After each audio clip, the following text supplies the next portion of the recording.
Hi, my name is Diamond Dallas, and welcome to the Dallas, Texas show. Today I will be telling you some stories. I hope you enjoy. Super Chiller Party Summer, Part 2.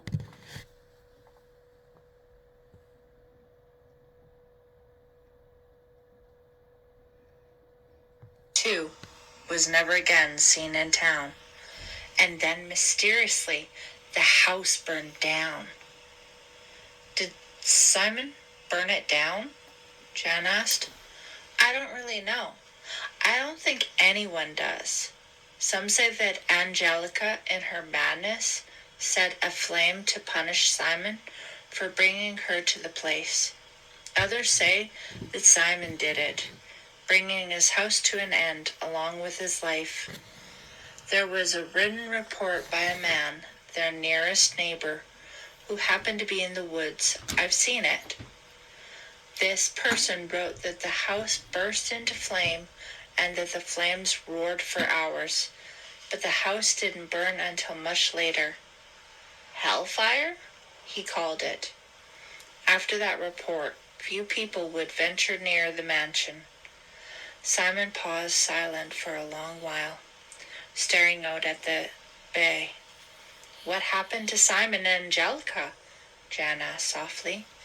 Angelica died in the fire, Simon told her. She is buried in the Fear Street Cemetery in an unmarked grave. And Simon? He shrugged. Never seen or heard from him again. The candles flickered, the small flames bending down, then standing back up. Carrie suddenly felt cold all over. I'm going to run up to the hotel and get a sweatshirt, Jan said, jumping up. Carrie, can I bring you one too? Yeah, thanks, Carrie said. Don't tell any more stories till I get back, Jan told Simon. Then she disappeared up the dark dune toward the hotel. Such a terrible story, Carrie said to Simon, shaking her head. That's not the story we usually hear. Yeah, I always heard that Simon Fear was a vampire or something, Eric blurted out. Simon chuckled, his face completely hidden in the shadows, his white suit seeming to float. I don't know, he said, sounding very amused. That would make me a vampire too, wouldn't it? No one said anything for a while. Carrie sat with her arms wrapped around her knees, staring at the orange oval of light from the flickering candles, thinking about Simon's story about the Fear girls, about finding them without their bones. After a while, Simon broke the silence. It's getting cold, he said quietly. Maybe we should... He was interrupted by a shrill scream of terror. They all jumped to their feet. A second scream tore through the night air. It's coming from the hotel, Eric exclaimed. It sounds like Jan, Carrie said. Chapter 9.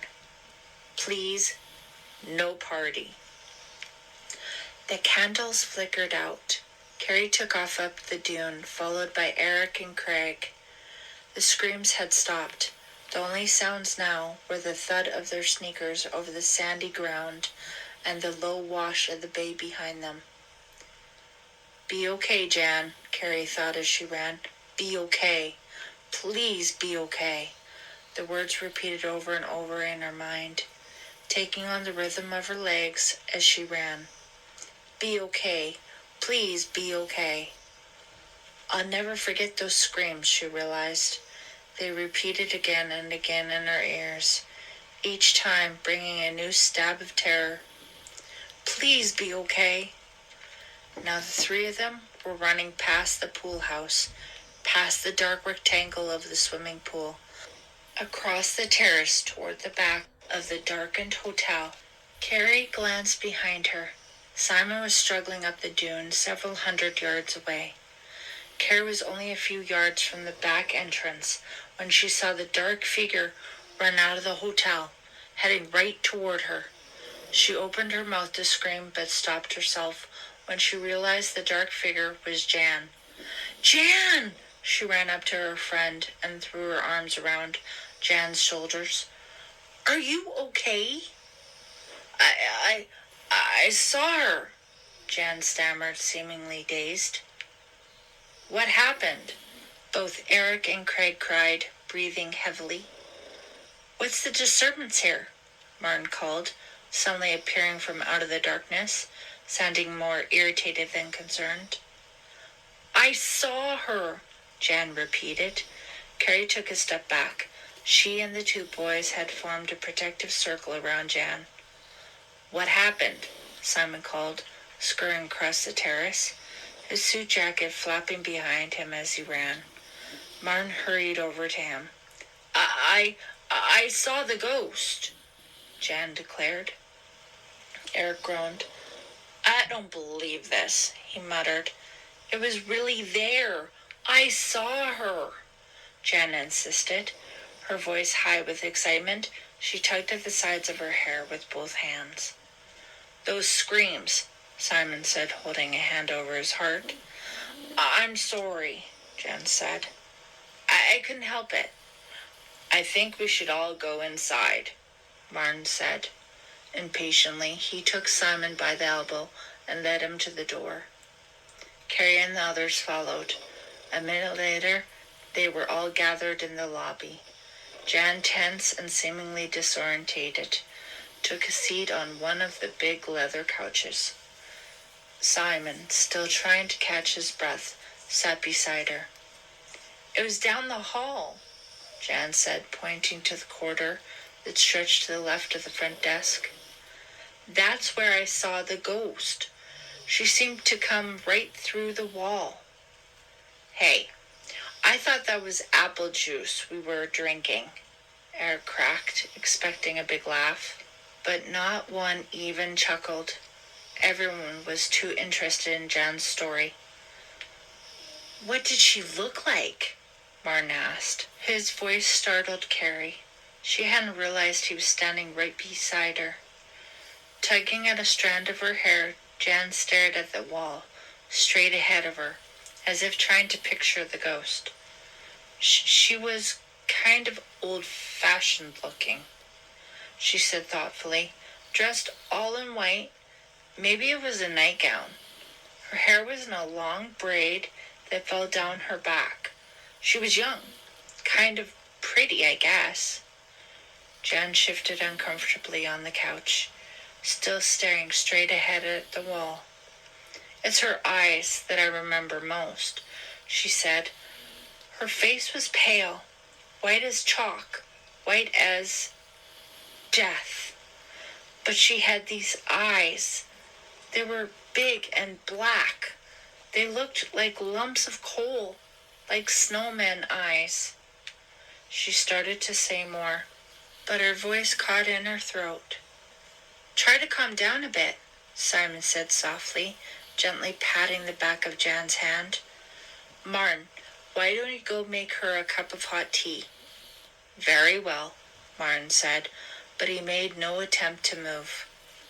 She just stared at me with those cold black eyes, Jan continued. They were so cold, so mean. I think she was trying to frighten me. Everything was suddenly ice cold. The room, the air. She kept staring at me. Lumps of coal on that dead white face. I screamed and she vanished back into the wall. Just disappeared. Then I guess I screamed again, Jen said silently, twisting the strand of hair, staring at the wall.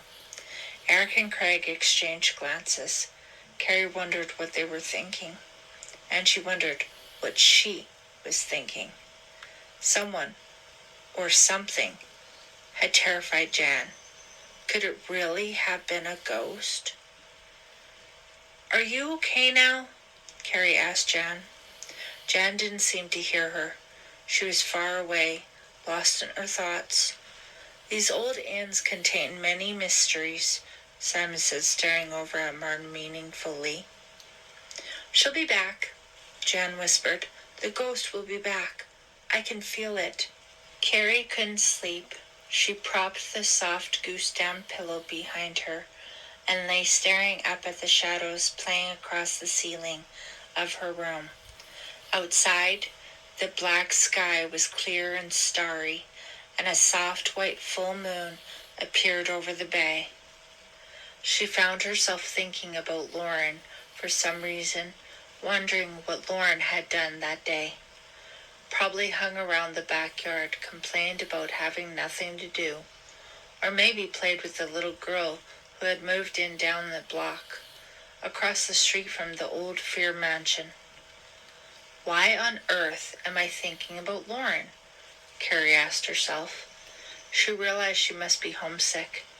She forced Lauren out of her mind and decided to think about Eric. Eric? He was so cute. She didn't even mind the diamond stud in his ear, which at first she had thought was a silly affectation, and he seemed to be thinking about her too. She could tell. The way he kept looking at her during the long dinner, the way he kept smiling at her, that cute smile that made the dimple appear in one cheek. Lauren? Eric? Her mind certainly was skipping around tonight. I'm just trying to avoid thinking about Jan and the ghost, she told herself. She shivered. A ghost. Jan actually saw a ghost. It's here. It could be in this room right now, ready to pop out of the wall and stare at me with coal lump eyes. I'll never get to sleep, she thought. She sat up and put her feet down on the floor. The moon seemed to be hanging right outside her window. Its silver light formed a large rectangle across the carpet. She stood up and, stepping into the light, walked over to the closet and found her robe. I'm going down to the kitchen to get something to drink, she decided. She pulled her door open and stepped into the narrow hallway. It smelled of carpet cleaner and disinfectant. Dim night lights along the floor molding provided the only light. Tying the belt around her robe, Carrie began walking quietly down the long hallway. Her rubber thongs made no sound on the carpet. The doors on both sides of the hall were closed as always. She turned a corner and headed down another corridor, identical in its smell, in its darkness, in its silence. So quiet, like walking in a dream, and then a sudden sound. She stopped and held her breath. It was just the floor creaking. It had to be the floor creaking. Another loud creak, followed by a rattle. The rattle of a chain? No, that's silly, she told herself. The rattling sound grew louder, nearer, then stopped. Another creak, and then a groan, so soft, almost like a human groan. Strange. Soft music seemed to float down the hall. Violins, playing the same note. And then she heard the whisper, Carrie. The whispered sound of her name. No, I'm imagining it. It's just a breeze, just a draft. It isn't a whisper. It isn't my name. No. The violins continued their sustained note, so softly she could barely hear it. Carrie. It was whispering to her, an invisible voice, a girl's voice, so close. Right behind her was whispering, calling her name. No, she shouted, not even realizing she had made the sound. And now she was running down the corridor, stumbling in the awkward thongs, bursting around a corner and down another dark hallway. Doors closed on both sides. Carrie! No! She turned another corner, not seeing, not thinking, not even realizing that the terror was pushing her forward. She knew only that she had to get away from the whisper, the ghostly whisper calling her name. Carrie! She She ran to the end of the corridor, the hard soles of the thongs slapping against the flat carpet, past a door marked fire escape, the final E having somehow escaped, and then stopped when she heard voices, loud voices, human voices, gulping air, struggling to stop the heaving of her chest. She didn't recognize the corridor that she was in at first. The voices were coming from a room without a number. A thin crack of light bled under the closed doorway. Voices were shouting on the other side. The ghostly whisper had stopped. She moved close and listened at the door. It was Simon. She recognized his voice immediately. He seemed to be arguing with someone, heatedly, passionately. She must be outside Simon's room, she realized. Yes, it made sense. It was the first room on the corridor. Beside it stood the wide staircase that led down to the main lobby and the hotel office. "Listen to me," Simon was shouting inside the room. "Listen to me." "No, I won't," a voice replied, just as loudly, just as angrily. A woman's voice. Carrie's mouth dropped open in surprise. "Please, Simon, I'm begging you," she heard the woman cry.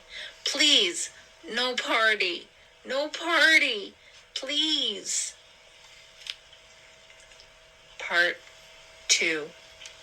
The Invitation. Chapter 10. A Night Visitor. Carrie stood frozen outside the door. She listened longer, but the voices faded away as if the owners had drifted into another room. What were they arguing about? Who was the woman? Could it be the ghost? Just then she heard someone inside the room moving toward the door. Quickly, she turned and ran down the hall. Thinking about the woman, about the argument she had overheard, about the mysterious party, Carrie wandered the halls until she found her room. But she knew she couldn't go to bed. She had to tell someone about the whispers and about the voices. She had to tell Jan. She walked past her own room and knocked twice on Jan's door. Softly the first time, then harder. Jan opened the door after the second knock. She was still in her jeans and sweatshirt. It was obvious that she hadn't even tried to get to sleep. "Carrie, what's the matter?" Jan asked, pulling Carrie into her room. All the lights were on. Books and journals were scattered over the unmade bed. "The ghost," Carrie blurted out. "I think I heard it. I think it called me." Jan didn't look at all surprised. She cleared a space on the edge of the bed and made Carrie start at the beginning and relate all that she had seen and heard. "We have to leave this place," Carrie said after telling Jan everything. "We have to get out of here. Go home." "No, we can't," Jan insisted. "It's too exciting. Come on." She pulled Carrie off the bed and into the hall. "Let's look for traces of the ghost," Jan whispered, still pulling Carrie by the hand. Carrie suddenly felt very frightened and very tired. She didn't want to be out in the dark, creepy hall searching for the ghost. She had had enough mysterious excitement for one night. She yawned. "It must be 3 a.m, Jan. Let's try to get some sleep." Carrie grabbed the doorknob to her room, then quickly jerked her hand away. "Hey, it's sticky." "Let me see that," Jan whispered and bent down to investigate the knob in the dim hall light. She put her fingers on the knob, then examined them. "I thought so," she said, a pleased smile forming on her face. "What is it?" Carrie asked. "It's sticky, all right. Some sort of protoplasmatic substance. Ghosts have been known to leave this stuff behind after materializing." You mean like in Ghostbusters?" Carrie asked. "Yes," Jan replied, bringing her shadowy face close to Carrie's. "But this ain't no movie." It was a beautiful, cool morning. Golden sunshine filled the room through the tall dining room, windows that overlooked the bay. Beyond the windows, the sky was solid blue, as if the color had been painted on in a single stroke. At breakfast, buttering their fresh blueberry muffins, Carrie and Jan told the boys about their adventures of the night before. "So now you believe in this stuff too?" Eric asked, Carrie making a face. "I know what I heard," Carrie said vehemently. "I'm not making anything up." "The woman you heard could have been the cook," Craig suggested. "No, it couldn't," Carrie replied.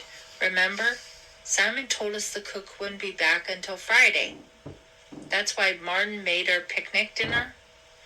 Jan added, "The woman you heard in Simon's room has to be a ghost too. Maybe she and Simon are lovers. Maybe they've been lovers for 100 years. Maybe Simon is really a vampire. And the woman..." Before she could develop her tale more, Martin appeared, glum as usual, carrying a red metal toolbox. "Ready to begin work?" he asked, frowning at them disapprovingly and gesturing across the dining room. "Martin, is there a woman staying in this hotel?" Jan asked. The question seemed to startle Martin. He appeared to flinch, as if he'd been physically stung by it, but he recovered quickly, and his usual sour expression immediately returned. "No," he said blankly. "No woman." "Did Simon have a visitor? A woman visitor?" Martin gave her a sour look. "There's been no woman in Simon's room. Not since Greta died. Greta was his wife." Then he turned and carried the toolbox to the back of the room. Jan looked over at Carrie, puzzled, but the subject was dropped. It was time to get to work. "This is where I'd like you to begin," Martin said, removing a huge oil painting of a lighthouse that had covered most of the wall. "Sand the molding first, then you can remove the wallpaper in this area." They worked all morning, removing the old brown paint from the molding. The room became hot and thick with brown dust from the efforts. It was hard work. There were several coats of paint on the old moldings, all of which were damp clear through to the wood from the wet sea air and difficult to remove. "Break time," Jan declared at about 11:30. "Let's get something to drink. Then I want to try my aunt again. I get no answer every time I call. My parents haven't heard from her either." Eric leaped off the middle rung of his ladder and followed Jan and Craig across the room toward the kitchen. "I just want to finish this one spot," Carrie called after them. They didn't seem to hear her. She listened to their voices as they disappeared into the adjoining kitchen, then turned around on her ladder and went back to work. She was sanding a delicate corner molding, using a square sheet of sandpaper wrapped around a block of wood. Her arm muscles ached from having to hold her hand above her head. She coughed and closed her eyes for a moment. If only there were some way to get the tiny paint flecks to fall away from her instead of onto her. "My hair must be filled with paint dust," she thought, sighing. "Oh well, it's almost lunchtime, and when we finish working, we can jump into the pool or hit the beach. Not a bad life." That thought made her begin work again with renewed vigor. At least 10 or 15 minutes had gone by. She had lost exact track of the time when she heard footsteps approaching. "Eric? Is that you?" She glanced across the room, somewhat off balance, into the face of a stranger. He was a stranger, and yet he wasn't. He had Simon's white hair and Simon's white mustache. He had Simon's ruddy complexion. But there the resemblance ended. Where Simon was tall and neat and elegant, this man was hunched over and very unkempt, his hair tousled and standing up in the back, with one flap of his gray sport shirt untucked from his baggy chino slacks, which were stained at the knee. He wore a black eye patch over his right eye, and his face seemed frozen in a scowl.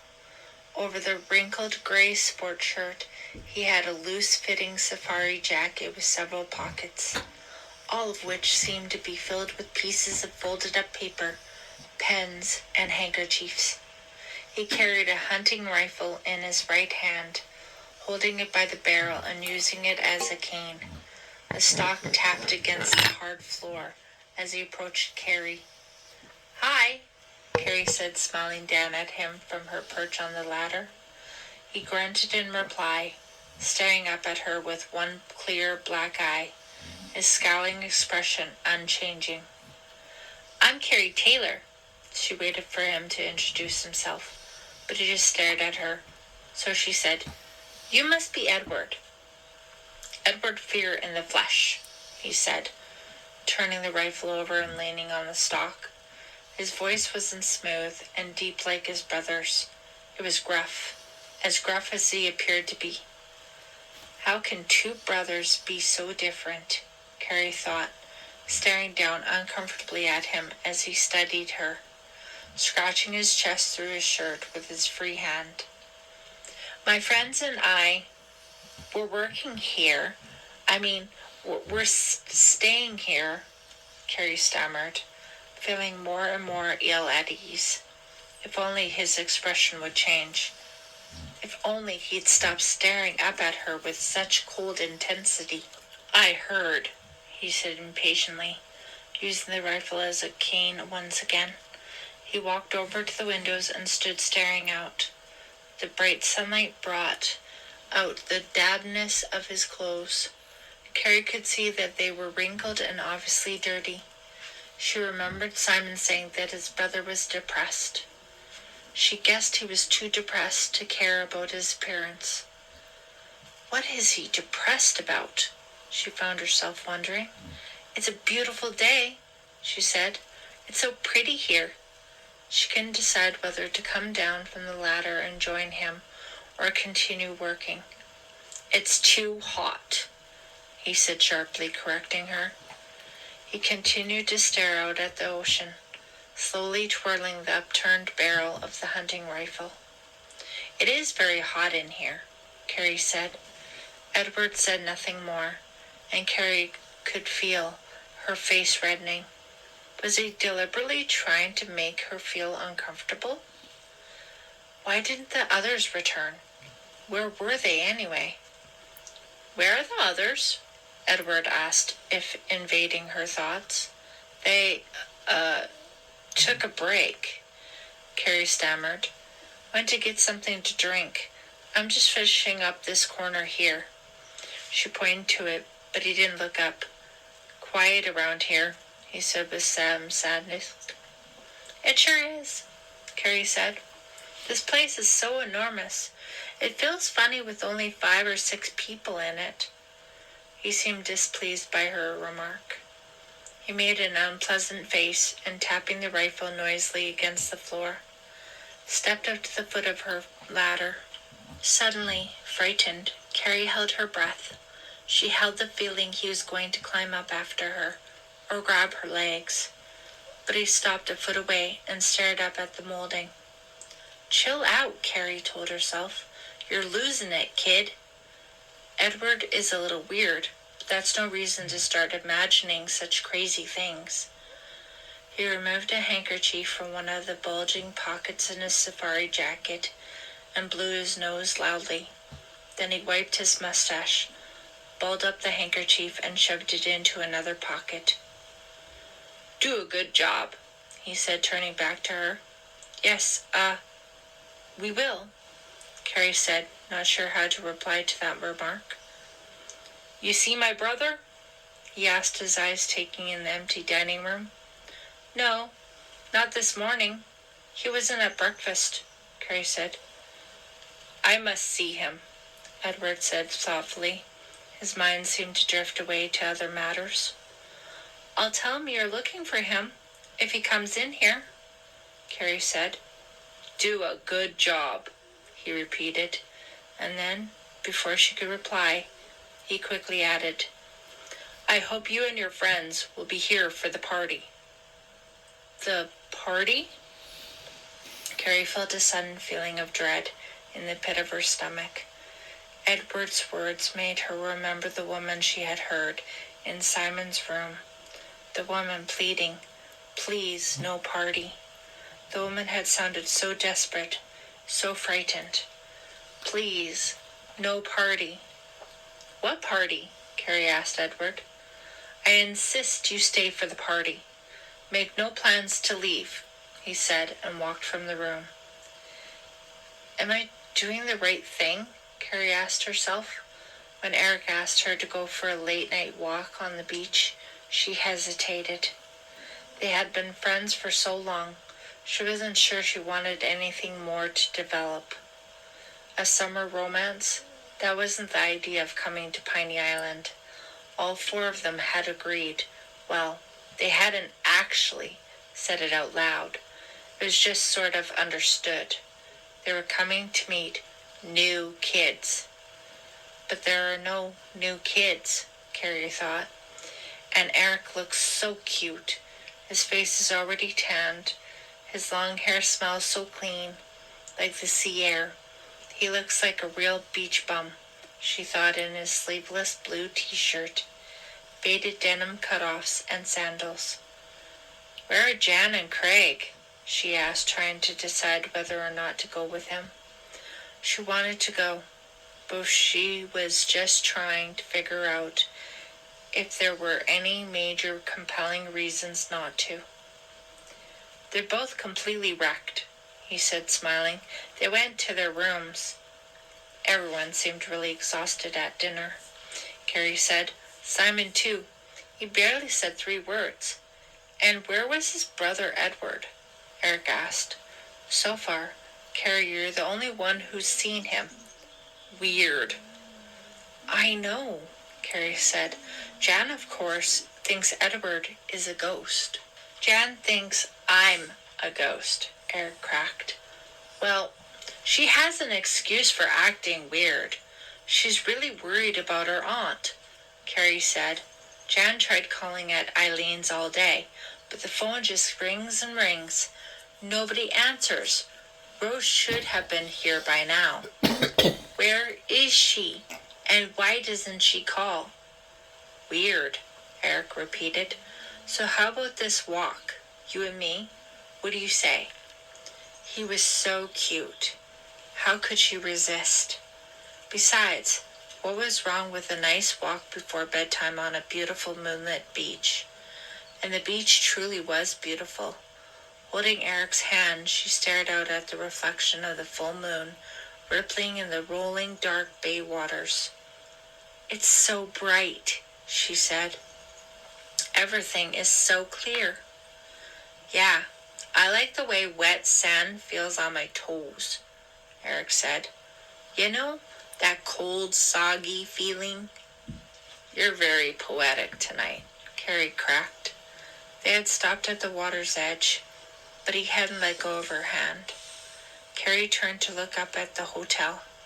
A soft wind was blowing the tall weeds that climbed the sloping dune. The weeds seemed to bend in waves. Everything seemed so soft, so liquid. The quiet waves, the shadowy sand, the bending weeds. It was as if the pale moonlight had softened everything, even the darkness. Eric kissed her, catching her by surprise. His lips felt hard against hers. No, she thought, this wasn't the idea. This wasn't what was supposed to happen. Yes, she thought. Yes, it's okay. She kissed him back. He had his hands on her bare shoulders. His hands felt so warm, so safe. The kiss lasted a long, long time. A shuffling noise from the rocks near the dock made her pull away. What was that? Was someone watching them? I think it was just water hitting the rock, Eric said, his face still close to hers. She could still taste his lips on hers, salty. Let's go back inside, she said, suddenly chilled. Sure. He took her hand and they made their way up to the hotel. Carrie stopped halfway up the dune to check out the rocks. No one there. The only sound now was the steady splash of the low waves against the shore and the whisper of the wind blowing through the beach grass. So why did she have the frightening feeling that she and Eric weren't alone? Ghosts, she thought. They're everywhere. Still holding Eric's hand, she ran the rest of the way, not looking back once. She didn't feel safe until she was back in her room with the door securely locked. Chapter 11. A Dark Secret. Let's get to work, Eric said, standing up from the dining room table and stretching. He studied the sky behind the windows. At least it won't be too hot today with the sun behind these clouds. Carrie took a last bite of blueberry muffin, then followed them to the back of the room. She bent down to open the tool chest on the floor beside the scaffolding Martin and Eric had rigged up. Come on, guys, she said. Who's going to get up there first? She raised her eyes to the unfinished work. They had managed to remove the paint from one 10-foot section of ceiling molding, but there were still 2 large sections to be done on that one side. There's only room for 2 on the scaffold, Eric said. Why don't Craig and I start, and then you and Jan can take over when our arms get tired? Or one of you can use the ladder. Carrie nodded her agreement. She helped Eric lift the heavy electrical sander up to the scaffold floor. Their hands touched. He gazed into her eyes. She thought for a brief second that he was going to kiss her. She knew they were both thinking of their walk along the beach the past night. Thinking of their kiss. Eric's face reddened and he backed away, turning to Craig. Okay, man, let's get to work. He climbed up onto the scaffold and helped Craig up after him. This thing is kinda wobbly, Craig said, glancing down at Carrie. No, it isn't. You're kinda wobbly, Eric said. He hoisted up the sander and began to raise it to the molding. Hey, it's broken. It isn't plugged in, Craig said, staring at the plug, which was lying beside the outlet on the floor. Hi, guys. Jan came up behind Carrie, a worried look on her face. Did you reach your aunt? No answer, Jan told her, making a face. It rang and rang, but no one picked up. I just don't understand it. Is Simon going to Provincetown to see what the story is? Jan shrugged. I don't know. I searched for him when I got off the phone, but couldn't find him. She said something else, but Carrie couldn't hear it. Eric had started up the sander, and its deafening whine as it whirred against the molding drowned out Jan's words. Both Jan and Carrie took a step back. Paint dust filled the air. Carrie reached into the tool chest for 2 protective masks. She started to hold one out to Jan when Craig screamed, Whoa, look out! Startled, she raised her head in time to see the scaffold sway, first to the right, then to the left. Then, as both boys screamed, it collapsed with a loud cracking sound. It all happened so fast. Carrie wasn't sure it was really falling. Eric, his mouth open in shock, held tightly onto the loud whirring sander. Craig, screaming at the top of his lungs, grabbed at the wall as if trying to hold himself up.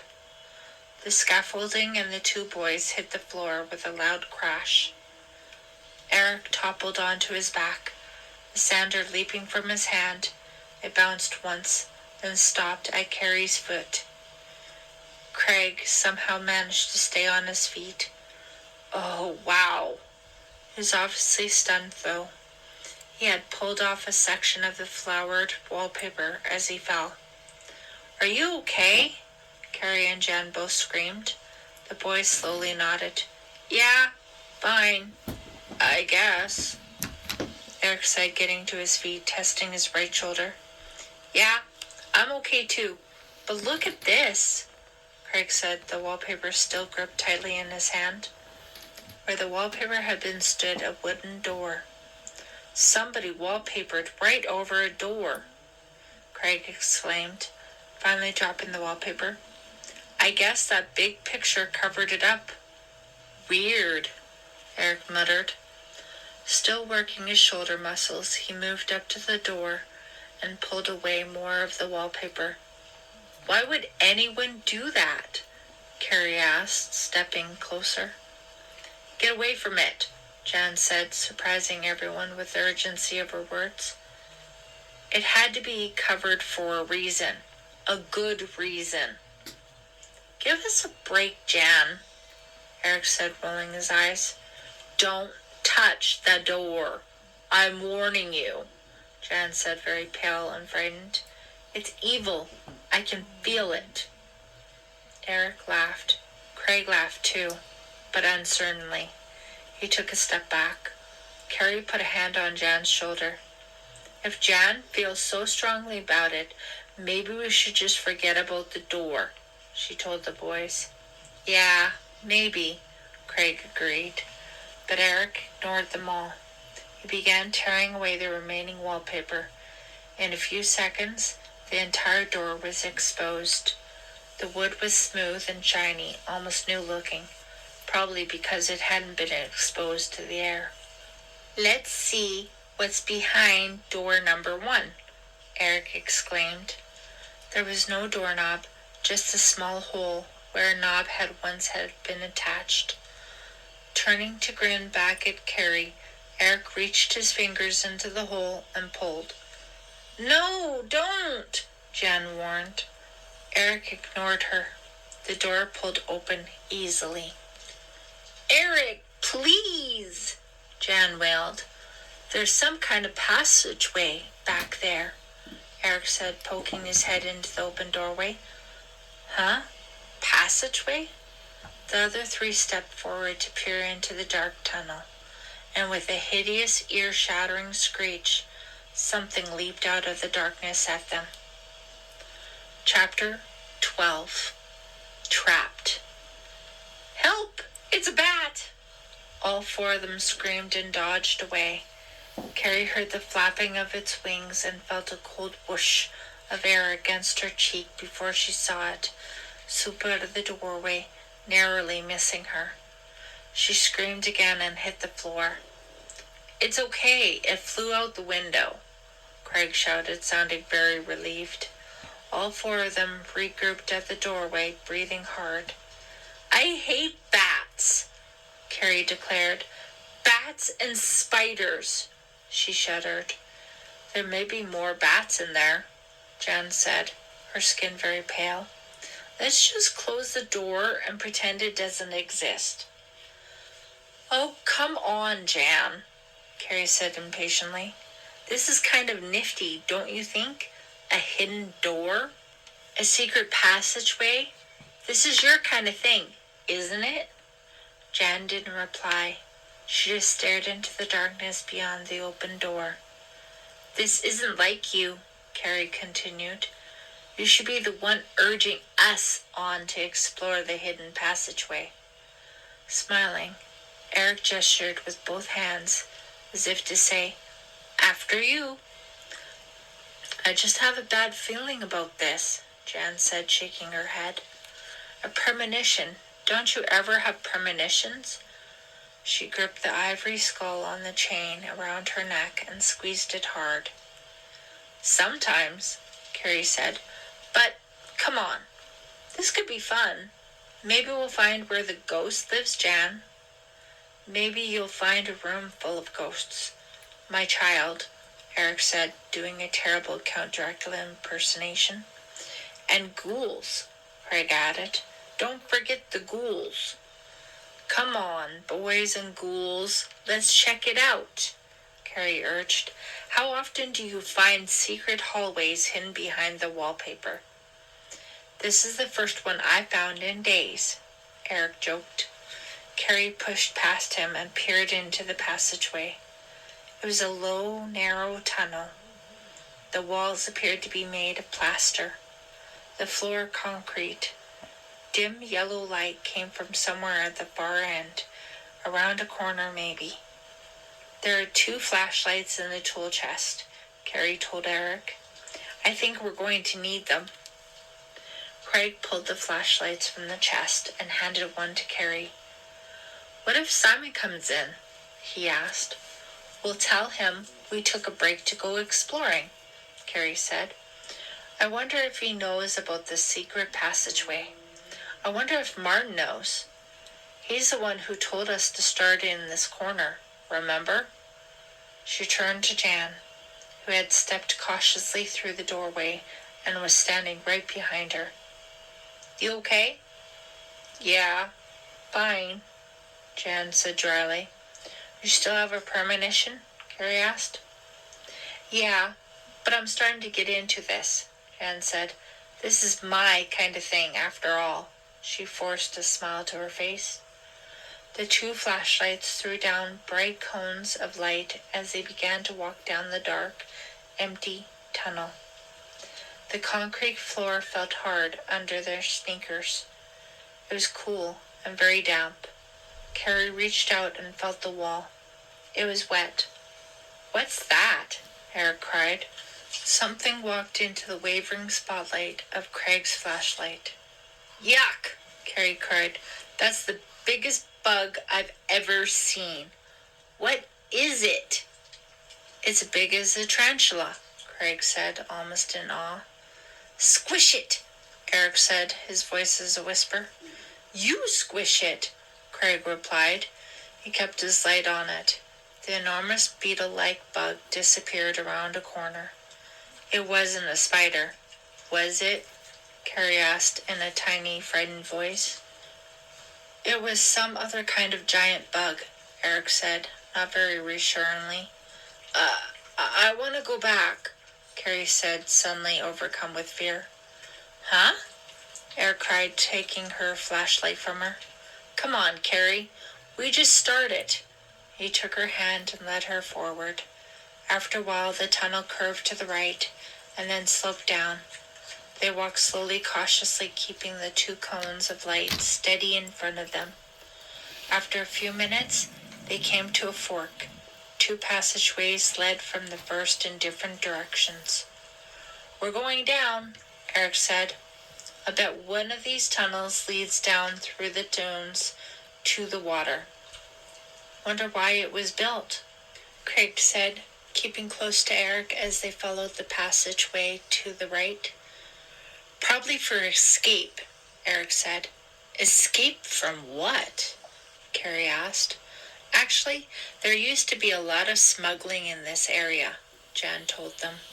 This tunnel may be an old smuggler's tunnel. The smugglers could sneak their cargo right from the beach into the inn without being seen. They designed them like mazes with lots of twists and turns in case they were followed. They followed the curve of the tunnel, which branched off into 2 other tunnels. Which way, Captain Kidd? Craig asked Jan. Let's take the one on the right, Jan said. They turned right and walked a few hundred yards more. Suddenly, Carrie uttered a soft cry. Carrie? What's wrong? Jan asked. All 4 of them had stopped. Those webs, Carrie pointed up. They pointed the 2 flashlights to the ceiling, where giant cobwebs were strung so thick the light couldn't penetrate them. Carrie gasped aloud, then felt her breath catch in her throat. Where there are cobwebs, there are bound to be spiders, Eric said, shining the flashlight up at the webs. And if there are spiders, Jan added, there has to be a way for them to get in here. I'll bet I'm right. I bet this tunnel leads to the beach. Sure enough, enormous pale spiders, the size of grapes, hovered just above their heads. The spiders swayed to and fro as if blown by an invisible air current. As they swayed, their slender legs curled and uncurled in the light of the flashlights, as if beckoning to the four intruders. With Jan in the lead, the four friends began to run past them. They continued to follow the twisting tunnel until they came to a wooden doorway, set into the plaster wall. It was open a few inches, pitch black inside. "Anybody home?" Jan knocked on the door. The sound of the knock echoed eerily down the empty passageway. "Anybody in there?" Jan called again. "What are you waiting for?" Carrie asked impatiently. She stepped in front of Jan and impulsively pushed the door open. It creaked noisily as if in protest. Carrie peered into the room behind the doorway. "I don't believe this!" It was a small room, just big enough for the four of them to squeeze in. Bare except for a small wooden table with benches in the center. The walls were dark, red in the light of the flashlights, as if blood had dripped down them. "Oh!" Eric cried as the light from his flashlight fell on an object on top of the table. It was a skull. A human skull. "Let's get out of here," Craig said, sounding genuinely scared. Jan bravely reached out and lifted the skull off the table. "It's real," she said. "Hope it isn't someone we know," Eric cracked. Jan replaced the skull. "Hey, my fingers look." She held out her hand for the others to see. Eric shone his light onto it. "What's that sticky stuff?" he asked. "It's protoplasm, left by a ghost," Jan said, and she couldn't keep a triumphant smile from crossing her face. "You mean," for the first time, Eric had lost his skepticism. "Maybe now you'll all believe me," Jan said, examining her sticky fingers. "This is a well-known supernatural phenomenon. A ghost has materialized in this room recently." The skull suddenly rolled backward on the tabletop, the sunken eyes staring up at them. "I'm out of here," Eric yelled. The other three were already heading for the door. Once out in the dark tunnel, they didn't stop. They began running, the light from their flashlights darting wildly over the walls and floor. They didn't stop running until they reached the door leading to the dining room. Breathing hard, Carrie eagerly reached for the door and pushed. It didn't move. "Hey!" She pushed again, harder. Again, the door didn't budge. "It's stuck or something," she told the others. "Let me try," Eric said. Carrie stepped back. Eric had no more success than she had had. "Weird," he said, concerned. He tried again. Then Craig moved behind him, and they both pushed against the door. "It's been jammed shut or something," Eric said, looking very alarmed in the harsh yellow light from the flashlight. "We're trapped in here." Chapter 13. Lost Forever. "Let us out!" Carrie screamed. She began pounding on the solid wood door with both fists. "Somebody, can you hear me? Let us out!" Eric moved quickly to help, pounding on the door with his fists. "Let us out! Let us out!" All four of them chanted. They stopped to listen. Silence greeted them from the other side of the door. No one was out there. "Did someone lock us in?" Jan asked suddenly, her voice unsteady, frightened. Eric turned away from the door. "There's gotta be another way out of here," he said. "Let's go back and follow the tunnel till we find it." "No," Carrie said, her fear speaking for her. "Carrie, we don't really have a choice," Eric said softly. "We can't get out of this door. There's gotta be another way out. Let's go find it." Carrie was overvoted, 3-1, so she reluctantly agreed.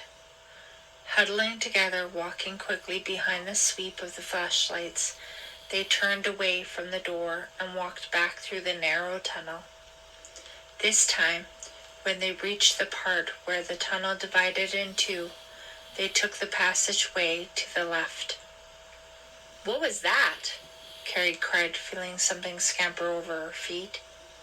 Or had she just imagined it? Carrie felt herself gripped with panic. She realized she was gasping for air.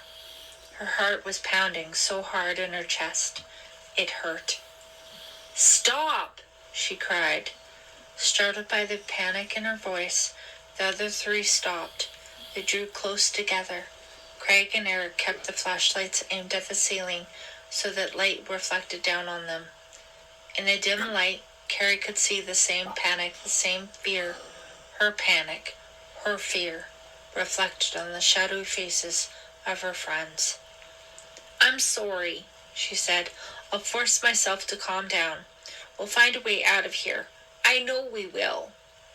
Eric put an arm around her shoulders. They walked quickly, the light darting at their feet. Again, the passageway divided. "Let's go this way," Jan said, heading right.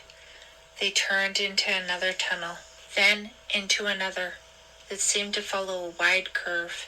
Water dripped from the ceiling, ping, ping, ping, against the concrete floor.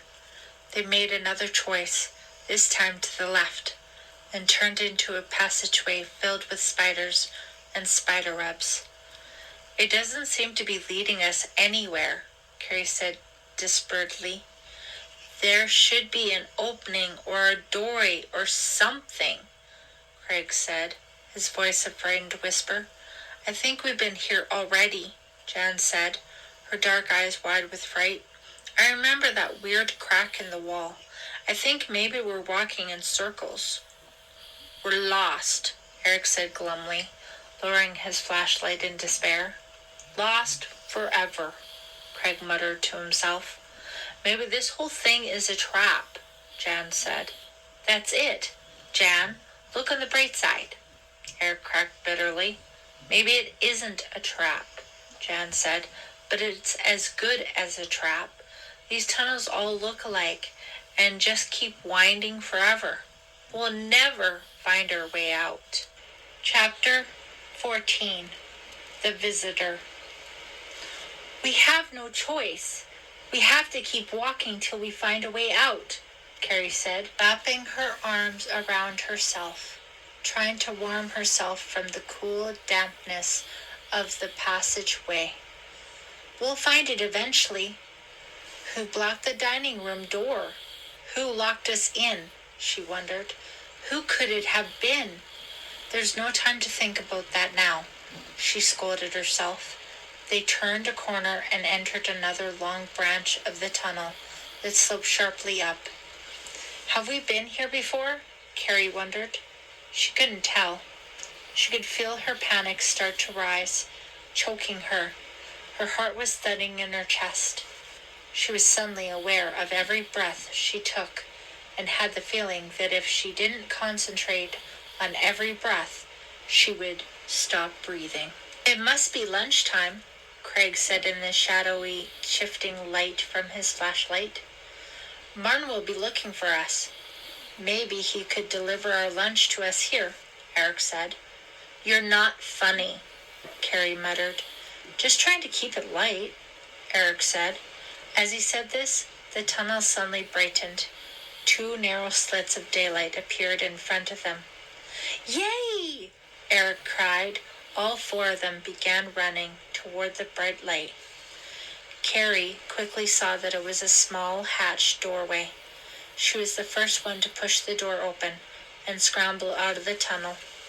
Blinking in the intense daylight, she had to cup a hand over her eyes to look around. "We're on the beach," Jan cried happily. "I was right." The tunnel opening was dug into one of the steep dunes along the bay beach. The opening faced away at an angle that couldn't be seen by sunbathers on the beach. "Doesn't the fresh air smell great?" Carrie exclaimed. "I was never so happy to see real sunlight," Craig said, stretching luxuriously, turning his face up to the sun. "We can't stand out here sunbathing," Eric said. "We'd better get back to the hotel." Laughing and joking, they made their way up the beach, crossed the terrace beside the deserted swimming pool, and entered through the sliding glass dining room doors. The laughing stopped when they stepped into the dining room and up to the tunnel entrance. "The scaffold. Look," Craig said. They didn't need to have it pointed out to them. The others were all staring at it already.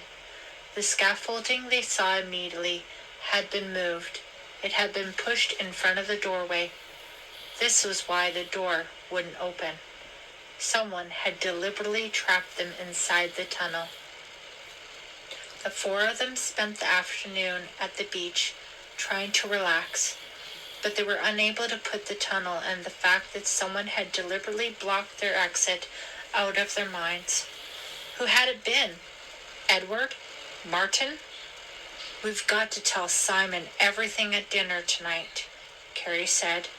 They all agreed. Unfortunately, Simon did not appear at dinner. As Carrie set her chowder bowl to one side and passed the tray of crab meat salad to Eric, seated at the dining room table beside her, Edward limped noisily into the room. He was leaning on his hunting rifle as before, using it as a cane. His face was red, angry red, ringed by his long white hair, which was unruly and unbrushed. He was wearing the same safari jacket Carrie had seen him in during their first encounter. It was open, revealing a pale yellow sport shirt underneath with 2 buttons missing. Edward, I don't think you've met my friends," Carrie said awkwardly, feeling her face redden. Edward stared at her as if he didn't know her either. Carrie introduced Jan, Eric, and Craig. He scowled at them in greeting and muttered something that Carrie couldn't hear. Then, setting the rifle down on the floor beside him, he took Simon's usual seat at the head of the table and began to slurp up his bowl of clam chowder noisily, rapidly, without glancing up once. All conversation stopped. Everyone just stared at Edward, who finished his chowder in less than a minute, and still scowling angrily, pulled his salad plate closer and began gobbling up chunks of salad. Is Simon coming to dinner?" Carrie finally managed to ask, breaking the uncomfortable silence. Edward chewed for a while, staring at her the whole time. "No," he said finally. "Simon isn't here." He shoved another forkful of salad into his mouth. "He left the hotel?" she asked. Edward nodded and chewed noisily. How can he be such a slob, Carrie thought, while his brother is so neat, so elegant? Edward seemed to be the opposite of Simon in every way. Simon was so outgoing, so jolly, so friendly and warm. Edward seemed cold, angry, depressed. "Simon went to the mainland," Edward said in his gruff voice. "Provincetown." He grunted something else that Carrie couldn't hear. "To check on my aunt?" Jan asked eagerly. Edward squinted his one good eye at her, as if seeing her for the first time. "Yeah, your aunt." He returned to his dinner. After he finished his salad, Martin served him a plate of roast chicken and mashed potatoes, a different dinner from everyone else's. Edward finished the meal in silence, as did everyone else. It's as if he's brought a chill to the room, Carrie thought. He's not making the tiniest attempt to be friendly or pleasant. He's just totally ignoring us. She breathed a sigh of relief when he abruptly stood up, picked up his hunting rifle, and stalked out without a word. The whole room seemed to brighten, and Carrie found herself laughing for no reason at all, just relief. He's a load of laughs, Eric said. Simon said he was depressed, Jan said thoughtfully. Well, he sure depressed me, Carrie cracked. All four of them started to talk about Edward at once. Craig did a pretty good impression of Edward's rapidly slurping his chowder. They were still laughing when Martin appeared from the kitchen, appearing even more unpleasant than usual. You've got to listen to me, Martin cried in a loud whisper. There's not much time. Please, you must get out. Huh? Get out of the dining room? Eric blurted out. All four of them were confused by Martin's statement. You don't understand, Martin said, still whispering. He started to say something else, but stopped. His eyes grew wide as he stared at the doorway. Carrie turned to see Edward leaning on his rifle, moving quickly back into the dining room. Making a speech, Martin? Edward said, more of a growl than a question. Martin seemed to shrivel up. He hunched his shoulders. His face seemed to disappear into his jacket. No, sir. Edward stared at Martin for what seemed an eternity before Martin cast his eyes down to the floor. Finally, Edward broke the tense silence. Perhaps you should return to your kitchen duties and stop disturbing Simon's guests, he said coldly. He shifted his weight, leaning down hard against the stock of the hunting rifle. Yes, sir. Martin turned quickly and scurried off to the kitchen like a frightened mouse. A pleased smile crossed Edward's face, but only briefly. It was the first time Carrie had seen him smile. He really enjoyed frightening Martin, Carrie thought. And why is Martin so scared of Edward? It seemed to Carrie that Martin was as hard and cold as Edward. He didn't seem to be the type to play the humble servant and cower like a wimp at his master's stern glance. But Martin had definitely cowered, and he had scampered away, very frightened. I wish Simon was here, Carrie thought, checking out Eric beside her. He seemed to be thinking the same thing. Edward's satisfied smile lasted only a brief second. Then his face fell back into its hard scowl, and without a word to the four teenagers, he headed out of the dining room, the hunting rifle tapping loudly. This is boring, Carrie groaned. They'd been playing scramble in the rec room for over an hour. What kind of a word is this? Jan demanded. You know, Eric said, I dissed you. Edward really dissed Martin tonight. He laughed. Give me a break. Jan tossed a handful of letters at Eric, who toppled off the hassock he'd been sitting on. All four of them were tossing letter squares at one another when a tall figure appeared in the doorway. What a remarkable Scrabble game, Simon said, chuckling. He stepped into the center of the room. He was dressed in white, as usual, a white, long-sleeved pullover and white linen trousers. Carrie and the others stopped their free-for-all. I've been to Provincetown, Simon told Jan. Yes, Edward told us, Jan said, her face filling with concern. Aunt Rose? Is she... She's fine, Simon said, smiling reassuringly. I'm terribly sorry. It seems she did call. She spoke to Edward. When he told her what our situation was, Eileen convinced her to go to some kind of spa for a couple of days. I apologize for Edward. My poor brother forgets things these days. So, she's feeling okay? Jan asked. Yes. As fit as a fiddle, Simon said, and then he added, I guess that expression really dates me. He made a face. Anyway, Rose will be here in a couple of days. She's taking the launch from Provincetown on Thursday. Great, Jan said, obviously very relieved. It was so nice of you to go to all that trouble. No trouble, Simon said, raising a hand in protest. No trouble at all, my dear. I was worried about Rose too, But now there is nothing to worry about. Yes, there are still things to worry about, Carrie thought. There's Martin and Edward, and that secret tunnel with the weird room, and the ghost. Plenty of things to worry about. Simon, Carrie started. She had to ask him. She had to tell him the things they had seen. Simon, but he had vanished from the room. Go away, world, go away. Jan, her eyes shut tight, her face clenched in a grimace of concentration, sat in her silky green pajamas on the area rug at the foot of her bed, chanting softly to herself. She leaned forward, her fingertips tracing the circle and star she had chalked on the floor. The room smelled of mothballs. She had opened the window wide to let it in the fresh, fragrant air.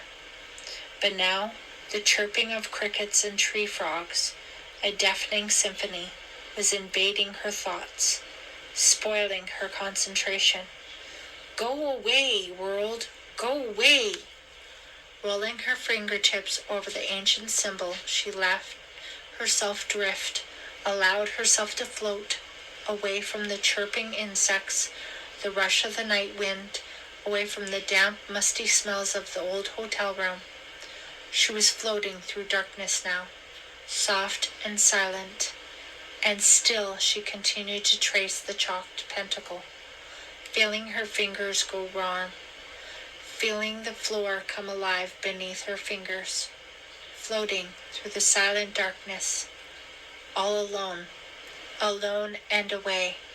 And then suddenly, she knew she wasn't alone. She could feel the ghostly presence. She knew it was nearby. She knew it was floating to her. I am drawn to the supernatural because I can sense it all around me. I have spirit powers, she thought, rubbing the pentacle, her hand throbbing with pain, with fire, with life. Come to me, she thought. Come to me. I can sense your presence. I know you're there, spirit. Reveal yourself, she cried out loud. The loud knock on the door startled her to her feet, eyes open, heart thudding, not with fear, but with anticipation. I know you're there. I can feel it. I can sense it. Her hand throbbed with power.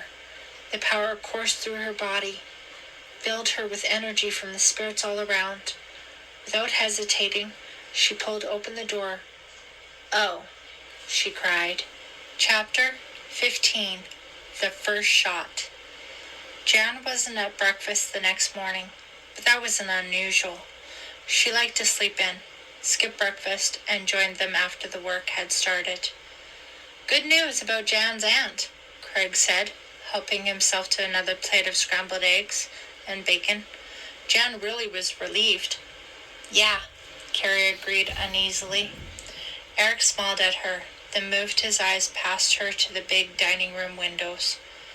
Not a beach day today, he said, smoothing the front of his grateful, dead t-shirt with an open hand. Carrie saw that the sky was gray with heavy clouds that pressed all the way to the ground. A steady drizzle came down, the wind bending the grasses on the dune as if a giant foot were stepping on them. Yuck, she said, turning back to her cereal bowl. Well, we'll get a lot of work done, Eric said, cheerily. We can probably get all the paper stripped on that side and finish up the molding too. Anybody up for another tunnel adventure? Craig asked brightly. Eric and Carrie both made disapproving faces and didn't bother to reply. They worked the rest of the morning and didn't break for lunch until 1:30. So, where's Jan? Carrie asked as they washed their hands in the big steel sink in the kitchen. She never sleeps this late. Yeah, you're right, Eric agreed, glancing around as if expecting to see her in the kitchen. She's probably off with Simon or Edward, Craig suggested. We haven't seen either of them today. Yeah, maybe she and Simon took the dinghy to Provincetown to see Rose, Eric said, drying his hands on the legs of his jeans. I think she would have told us if she was going somewhere. Carrie said. Well, you're not worried about her, are you? Eric asked, his face showing his concern. We could form a search party. No, I'm not worried, Carrie lied. I'm sure you're right. She's probably off with Simon.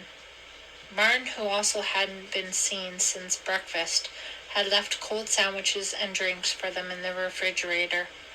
They ate quickly in the gray light of the cavernous dining room. It was thundering outside. The dark sky had continued to rumble even though the steady rain of the morning had momentarily stopped. They worked all afternoon, stripping wallpaper. The door to the hidden passageway was completely revealed, but none of the three friends felt the slightest desire to open it or venture back into the twisting dark tunnels. At 4:30, they put down their tools, pushed the scaffolding against the wall, and went upstairs to take showers. Passing Jan's room, Carrie stopped, hesitated at the door, then knocked. Silence. She turned the knob and pushed the door open. All the lights were on. Jan's bed was unmade. There were clothes tossed on the armchair and across the bed. Nothing unusual, but no sign of Jan. Where are you, Jan? Carrie called out loud. The only reply was a creaking from the hallway, just the old hotel settling. They heard Simon come in the front door as they ate dinner in the dining room, and watched as he passed the doors, walking quickly, not pausing to glance in. Simon, Carrie called. She wanted to ask if he knew where Jan was, but he didn't seem to hear her. He went straight up the stairs to his room. Hey, you know what? I really am worried about Jan, Carrie admitted to Eric and Craig. As if on cue, Martin entered from the kitchen carrying a tray. Where's the dark-haired one? He asked. You haven't seen her? Carrie asked. Martin shook his head. We assumed she was with Simon, Craig said. Did he go to Provincetown or something? Again, Martin shook his head. Simon went to see the workers to find out when they planned to return. I haven't seen your friend. Martin's words sent a stab of fear to Carrie's chest. Her eyes followed him as he turned and went back to the kitchen. We've got to look for Jan, Carrie said, suddenly, cold all over. Should we split up or stay together? Stay together, Eric replied quickly. We'll start upstairs. Where can she be? Craig asked, shaking his head. Maybe the ghost got her, Carrie said. Eric gave her a searching look, then shook his head. It wasn't a ghost who moved the scaffolding against the door, he said heatedly. Eric's right, Craig agreed quickly. It had to be Martin or Edward. Let's forget about ghosts. Let's just find Jan, Carrie said. They began their search in Jan's room. There were no clues. Carrie realized all of Jan's things seemed to be there. It was impossible to tell if she had slept in the bed or not. A chalked pentacle had been half rubbed into the floor at the foot of the bed. Carrie saw it first and pointed out to the boys. If she summoned the ghost and the ghost took her somewhere, Carrie started. Craig and Eric were determined not to talk about ghosts. Are they afraid there just might be a ghost? Carrie wondered, following them out of Jan's room, closing the door softly behind her.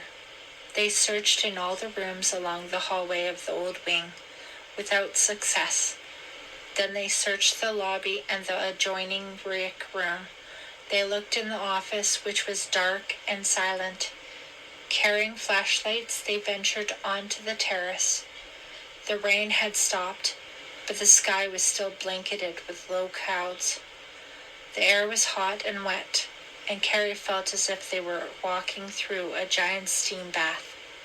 Jan, where are you? She called as they walked past the pool, the water nearly to the top because of all the rain. No sign of her. This is scary, Carrie said. She grabbed Eric's hand. Despite the steaminess of the night, It was ice cold. "We have to tell Simon she's missing," Eric said. "We can call the Willow Island police," Carrie said, not letting go of Eric's hand. Willow Island was larger, only 10 minutes away by motorboat. "Do you know where Simon's room is?" Craig asked as they headed back toward the hotel. Walking quickly, their flashlights pointed at the wet, sandy ground. "I think I can find it," Carrie said, and then she couldn't hold her fear back any longer. "Where can Jan be? I'm so scared," she cried, sounding like a little girl. This was supposed to be a fun summer, but instead we're in this creepy, empty place with ghosts and horrible tunnels and skulls with sticky stuff all over them. I just want to get out of here. Eric put an arm around her shoulders. "Well, we'll find Jan," he said softly. "Simon will know where she is." His words were comforting, but his eyes reflected her fear. "I hope Simon hasn't gone to bed," Craig said. "Even cool Craig is scared," Carrie thought, glancing at his troubled face.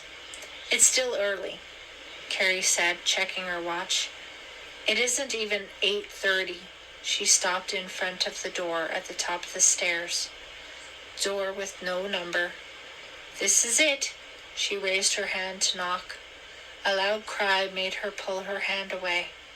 At first, she thought that Eric had cried out, but she quickly realized that the cry had come from inside the room. All three of them moved closer to the door to listen. Another cry, a man's voice. Someone was yelling. A heated argument was taking place inside. Frightened, Carrie pulled Eric and Craig back a few steps. Simon was yelling at Edward. Edward's voice was gruff in reply, and then the woman shouted out her disapproval of both of them. Carrie gripped Eric's hand tightly. "Did you hear her too?" she whispered. "The woman?" Eric asked, his face close to her ear, his hand squeezing hers more tightly. "You're crazy," the woman screamed. "Who are you calling crazy?" Edward replied, his voice filled with menace. "You're both crazy," the woman insisted. "You should be locked up." "I'm warning you," Edward threatened. "Leave her alone," Simon cried, sounding frightened. "Don't defend her. She doesn't need you to defend her," Edward snapped. "You're worthless. You're not frightening us, Edward," the woman insisted. "Hey," Simon shouted suddenly. "Don't do that." Carrie grabbed Eric's arm. Was the argument on the other side of the door turning into a real fight? "I won't stay for the party," the woman was shouting inside the room.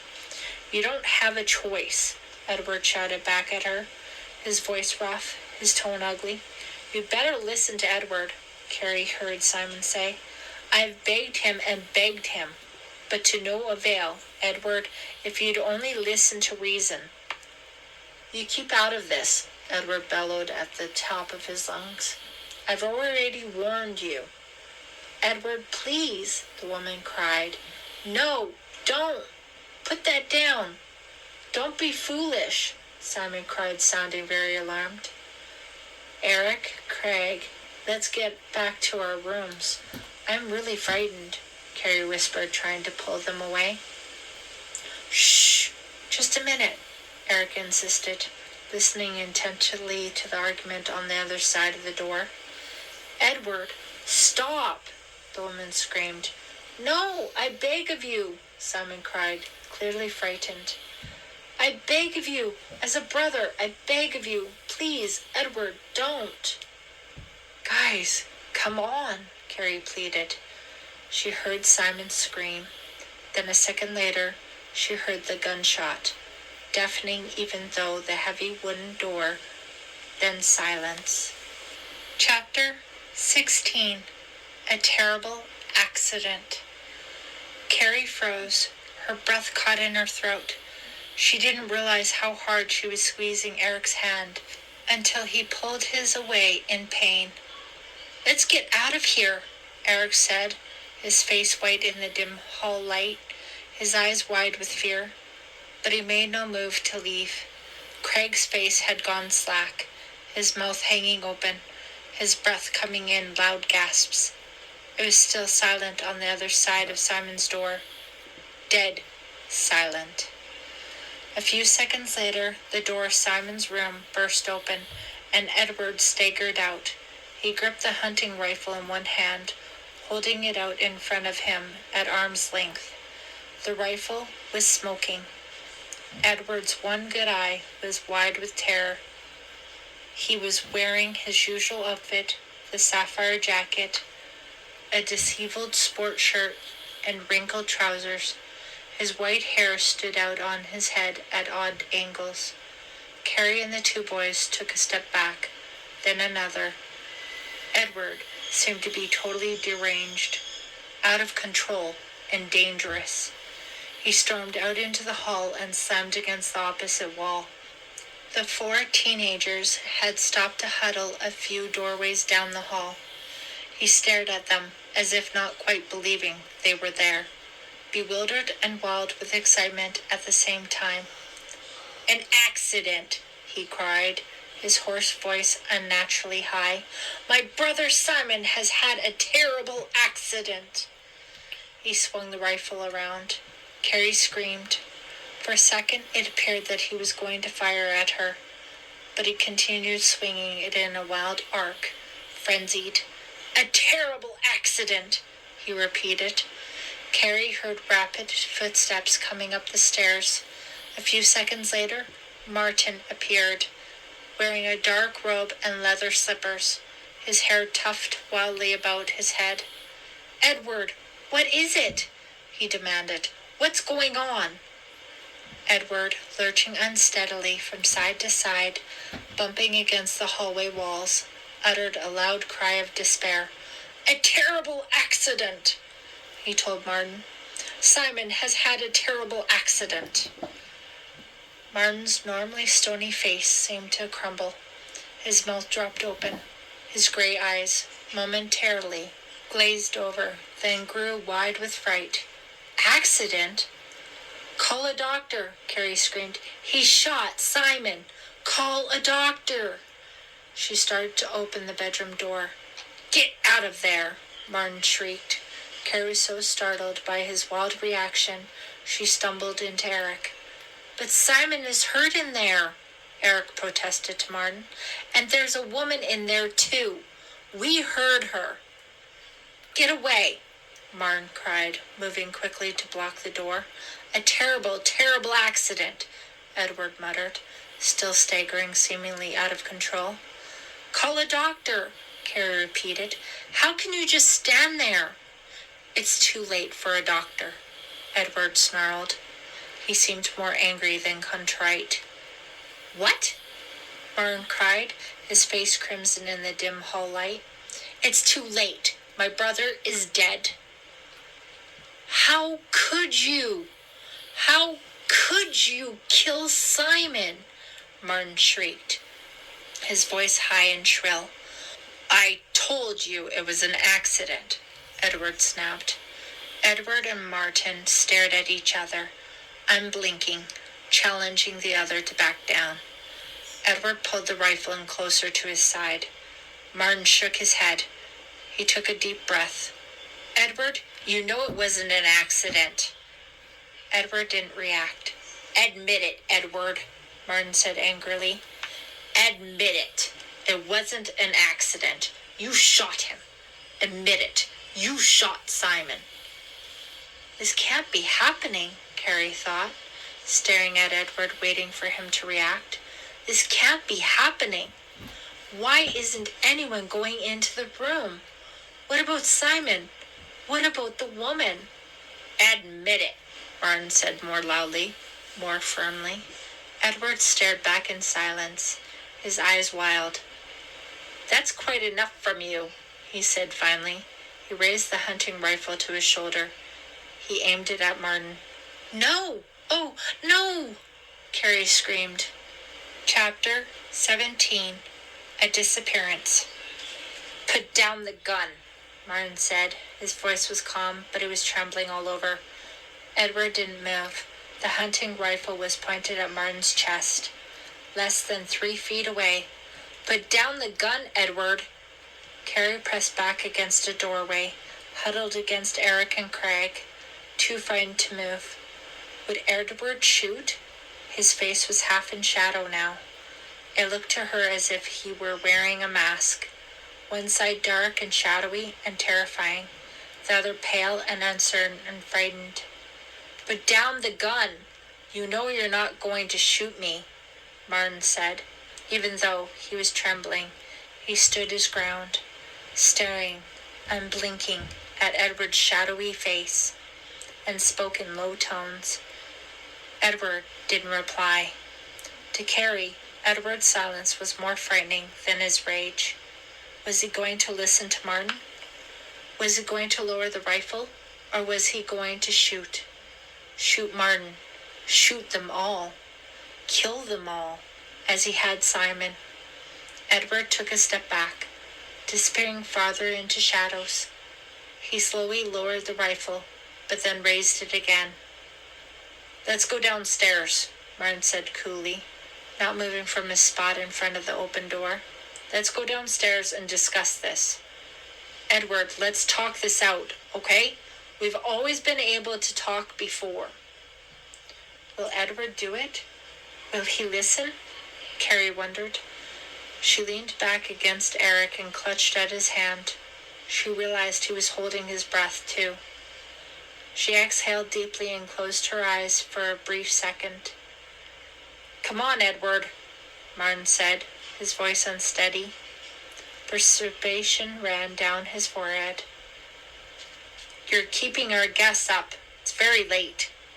"Very late," Edward repeated, his first words in what seemed to Carrie an eternity.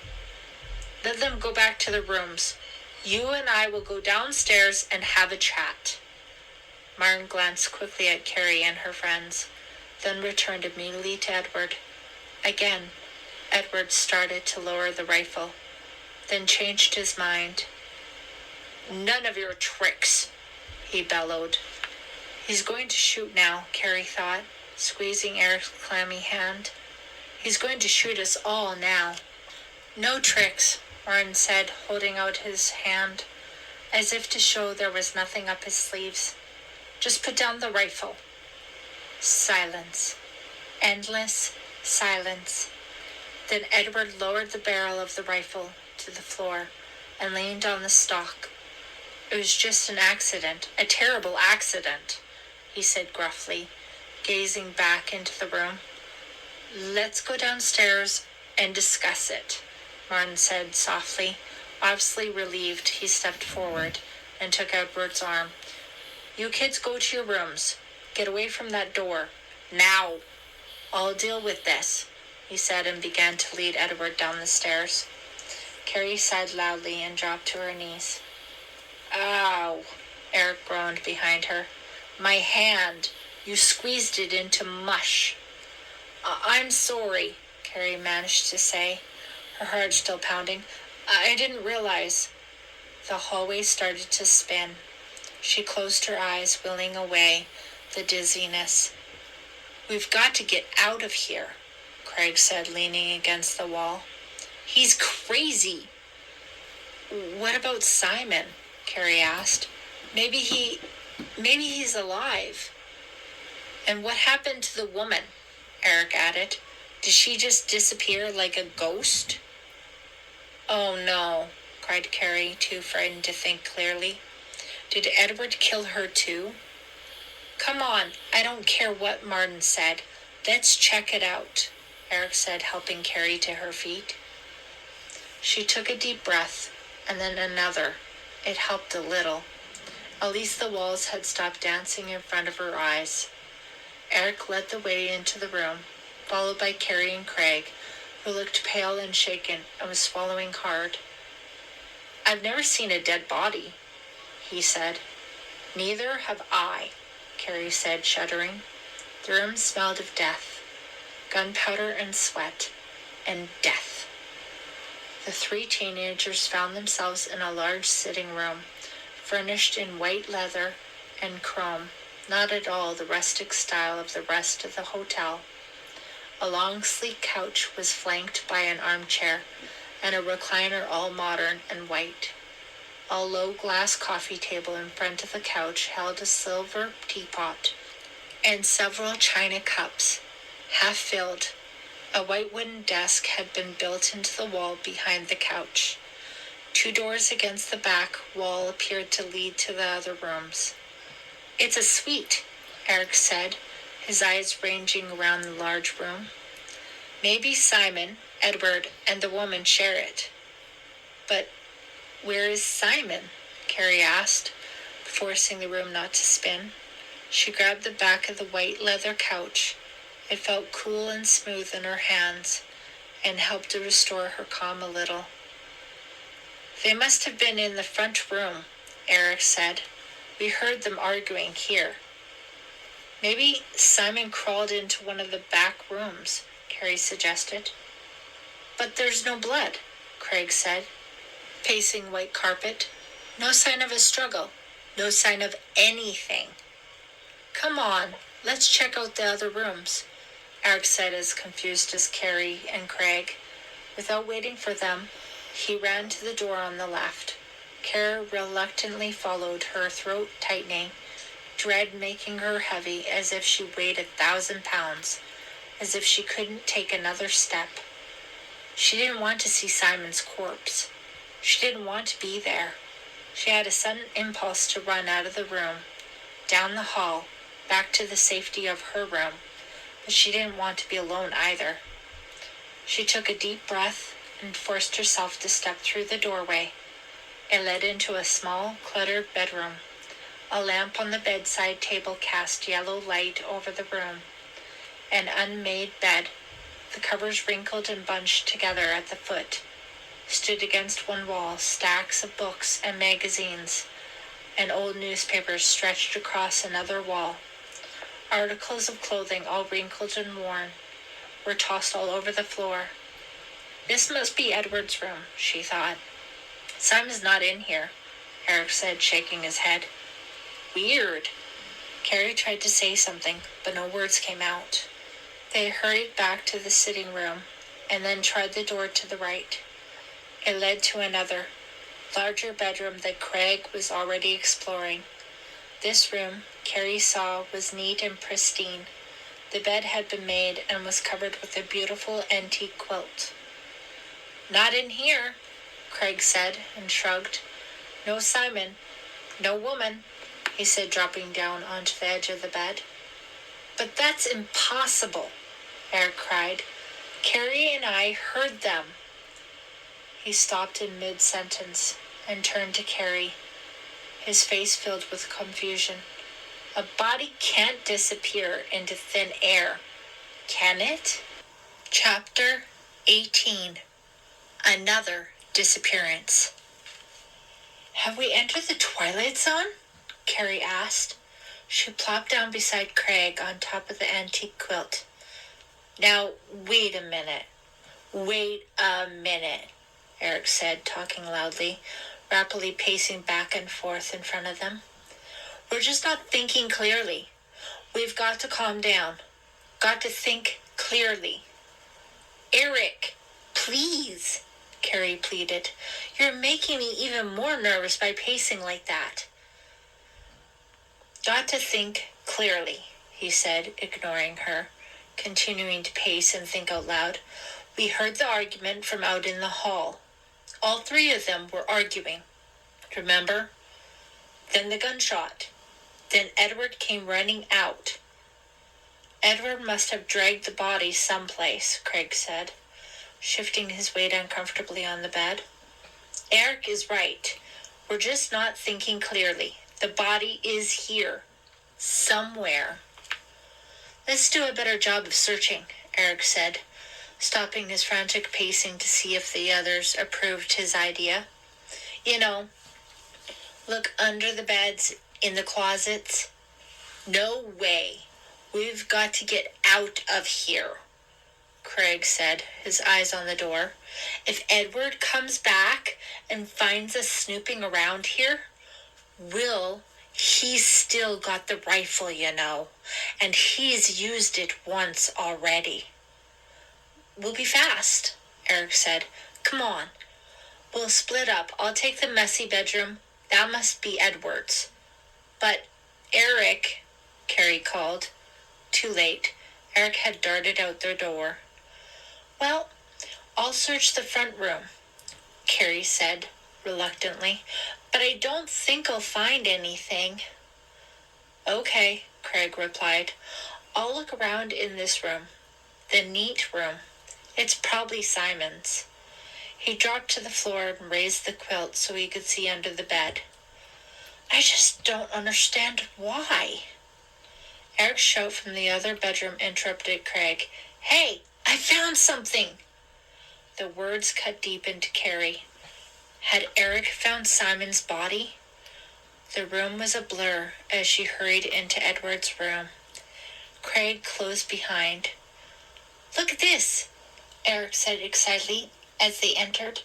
He was holding a large photo album in his hands. This is really interesting. Look! The others moved closer so they could see. A bunch of old snapshots, Carrie said, confused. They're all so dark. This album must be 100 years old.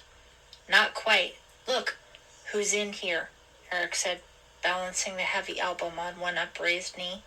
He pointed to a photo glued in the upper right corner of the page. Carrie and Craig squeezed closer to get a better view. Carrie recognized the front of the hotel in the old photograph.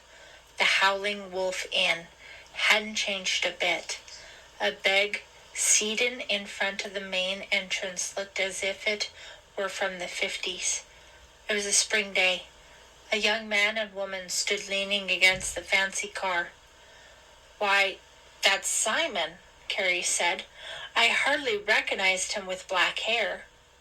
Yeah, he looks exactly the same, except for the hair, Eric said. And look who's with him. It's Jan's Aunt Rose, Carrie exclaimed. Let me read what it says. She pulled the book away from Eric to read the caption that someone had written in bold black ink. My distant cousin Rose. I wish we weren't so distant. Distant cousin? Carrie's face filled with disbelief as she handed the heavy album back to Eric. Rose and Simon Fear are cousins? Eric said. The three of them considered this for a few seconds. That means that Rose and Edward are also cousins, Carrie said thoughtfully. She glanced up from the photo album at the two boys. You don't suppose that Rose knew what was going on here? Eric finished her thought for her. That Rose knew what a frightening place this was? Maybe she wasn't really sick, Craig added excitedly. Maybe Rose was working with Edward and Martin too. Maybe Rose lured us here for some reason. And that's why Jan hasn't been able to reach her, Eric said. That's why Rose hasn't called. She knew about this place. She must be working with Edward to... Whoa, Carrie cried. Cool your jets. Let's not get carried away. We have no reason to suspect Rose. But why didn't she even mention that she's a fear? Craig asked. Why didn't she ever tell us? Why did she keep it a secret?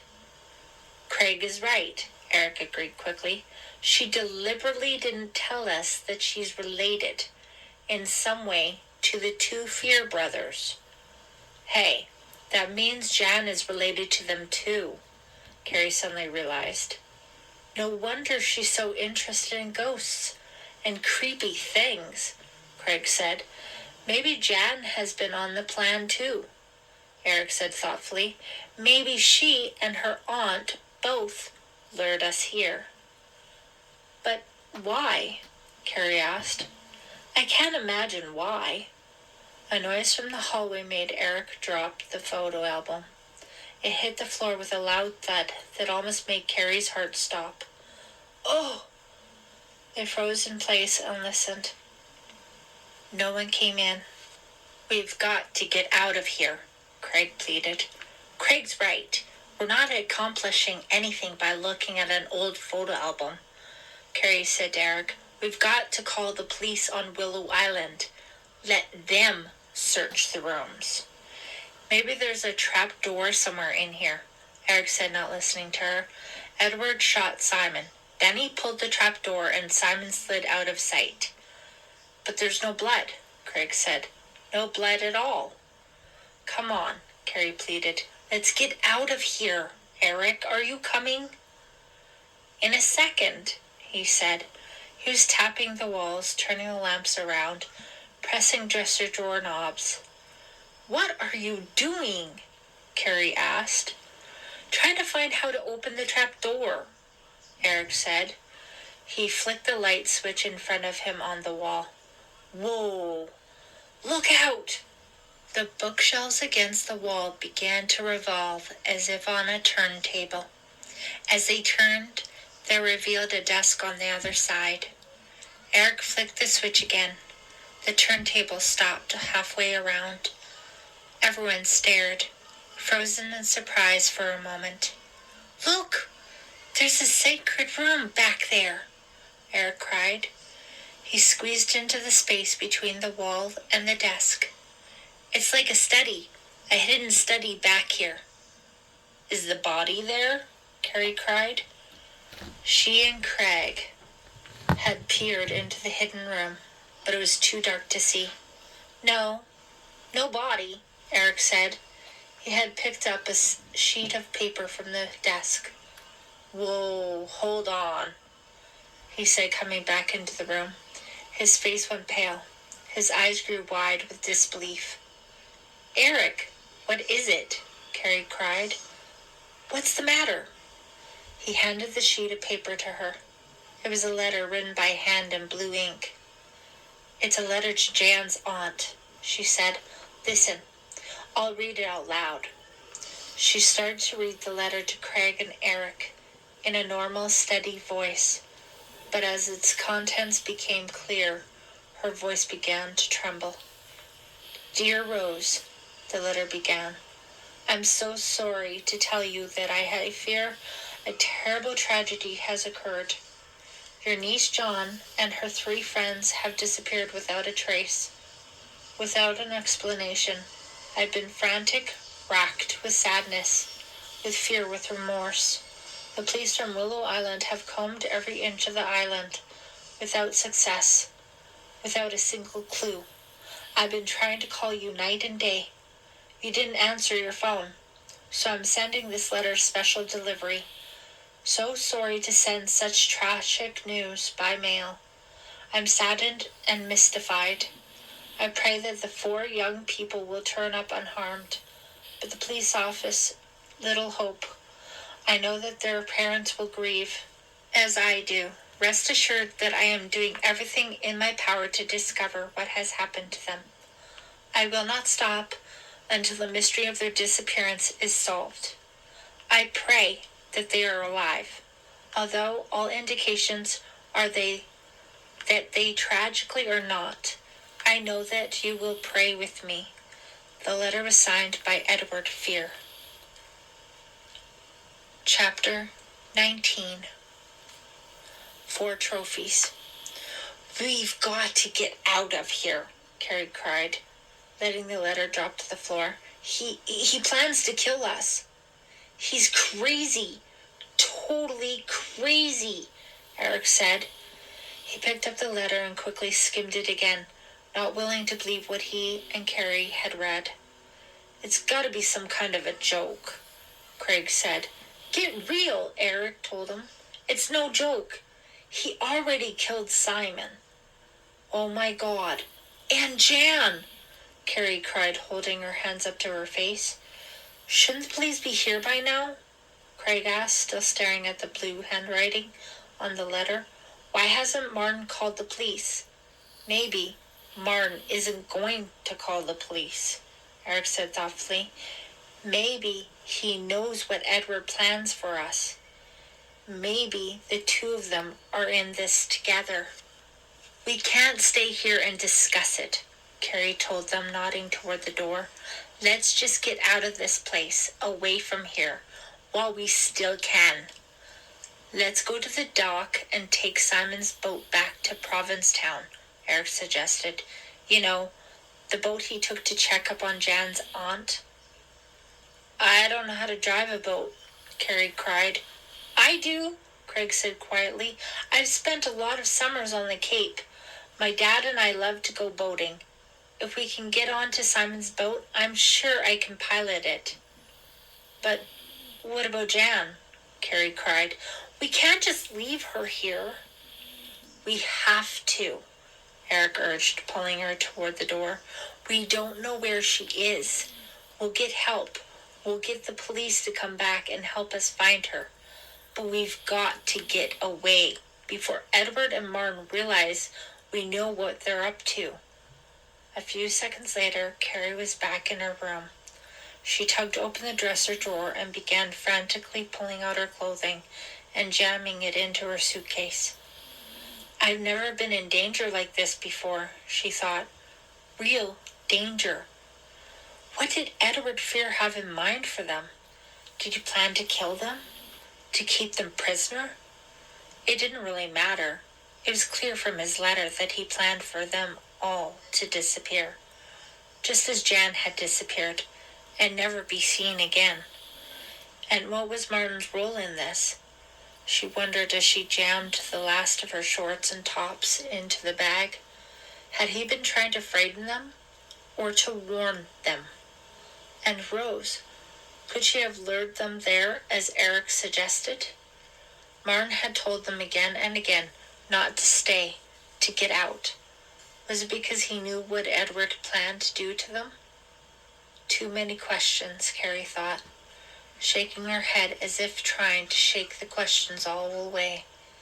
She stuffed the last of her belongings into the bag, looked around the room for anything she might have missed, and not finding anything, squatted down and started to fasten the suitcase. I just want out of here, she told herself. I just want out of here without one more scare. And then someone grabbed her shoulder from behind. Carrie screamed. Oh, sorry, Eric said. She looked up at him, her heart pounding. He looked really embarrassed. Sorry, he repeated. I really didn't mean to scare you. She clicked the suitcase shut and climbed to her feet. He put a warm hand on her shoulder. Are you ready? Yeah, she said. He kissed her, a short, tense kiss. That's for luck, he whispered. I think we're going to need it, she said.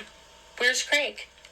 Before he could answer, Craig rushed in, wearing the jacket he had arrived in, carrying a bag. Let's go, he whispered. Carrie turned away from Eric and picked up her bag. Did Edward ever come back upstairs? Craig asked. I don't know. I didn't hear anything, Carrie said. Neither did I, said Eric, peering out into the hall. We'd better not risk going past his room, Craig said. But the stairway, Carrie started. Craig's right, Eric said. We'll go another way. There's bound to be a back stairway that leads to the back of the hotel. Once we're outside, we'll just circle around to the front. I think we should call the police before we go, Craig said. I'd feel a lot safer knowing that the police from Willow Island were on their way. No, let's just get out of here, Eric said impatiently. I think Craig's right, Carrie said, nervously checking the door. We could tell them about Jan also. What if we get caught sneaking away? What if Edward or Martin stop us? Then at least we could tell them we called the police. It might save our lives. But the nearest phone is in the front lobby, Eric protested. There's a phone in back, by the kitchen, Craig said, shifting his big canvas bag to his other hand. I remember seeing it. If we go down the back way, we can call from there. It'll only take a second. Okay, Eric reluctantly agreed. But let's just get going. By the time we finish discussing everything, Edward will be up here." Without another word, they crept out into the dim light of the hallway. Carrie took a deep breath. The air was hot and thick, making it hard to breathe. Or was it just because she was so scared? So scared that she had to concentrate just to get her legs to move. So scared that every creak of the floor, every shifting shadow on the wall, sent a stab of terror up her spine. They turned away from Edward's room, turned a corner into a long corridor that led toward the back of the hotel. Doors lined the right side of the corridor, most of them open. The rooms behind them dark and silent. Several of the small lamps on the left wall were out so that this corridor was even darker than the last. "Are we going the right way?" Craig whispered. "Shh," Carrie whispered nervously. She stopped suddenly and turned to look behind them. She just had a feeling they were being followed. "Carrie, what's wrong?" Eric whispered. Nothing, sorry," she whispered back. There was no one there. She shrugged and followed Eric. They turned another corner into another hot, musty-smelling corridor lined with rooms on only one side. "We're never getting out of here," Carrie thought. "We're going to be walking in circles in this dark maze of hallways forever." "Shh, look," Eric whispered, pointing. At the end of the corridor, a door was practically open, and light poured out from the room inside. The three of them stopped and listened. Was the room occupied? The only sounds were their own breathing. They moved forward slowly, cautiously. "I don't think I've ever been down here," Carrie whispered to Eric. They stopped a few feet from the door and listened again. Silence. "Maybe there's a phone in there. We could call the police," Craig whispered. Mustering her courage, Carrie stepped up to the doorway and poked her head into the room. It took her eyes a second to adjust to the bright light. "Wow," she mouthed silently. "What is it?" Eric asked eagerly. He stepped up beside her and peered in also. They stepped into the brightly lit room, nervously checking all around them. "It's some sort of trophy room," Carrie said. "Yeah, look at the hunting trophies," Eric said, picking up a silver cup. It had a hunter and a hound etched into its side. "I don't see a phone," Craig said, sounding very disappointed.